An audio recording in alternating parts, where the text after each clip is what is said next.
രാജ്യത്തെ തന്നെ ഏറ്റവും വലിയൊരു തുറമുഖ പദ്ധതി അവിടെ കൊണ്ടുവരാനുള്ള പ്രാരംഭ ആലോചന നടത്തുന്നത് 1991 കെ കരുണാകരന്റെ നേതൃത്വത്തിലുള്ള UDF സർക്കാരാണ്.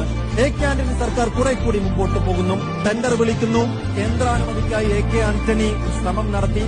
അന്ന് ഭരിക്കുന്നത് വാജ്പേയി സർക്കാരാണ്.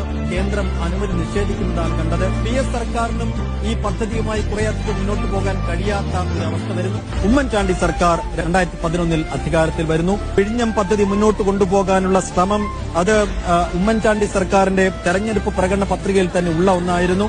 അങ്ങനെ ഉമ്മൻചാണ്ടി സർക്കാർ ആണ് അദാനി പോർട്സിനെ വിഴിഞ്ഞത്തേക്ക് കൊണ്ടുവരുന്നത്. ഒരുപക്ഷെ UDFന് എന്ത് ക്രെഡിറ്റ്, കോൺഗ്രസിന് എന്ത് ക്രെഡിറ്റ് ഉണ്ട് വിഴിഞ്ഞത്തെന്ന് ചോദിച്ചാൽ ഏറ്റവും വലിയ ക്രെഡിറ്റ് ഒരുപക്ഷെ കോൺഗ്രസിനും UDFനും മുന്നിൽ വെക്കാനുള്ളതാണ്.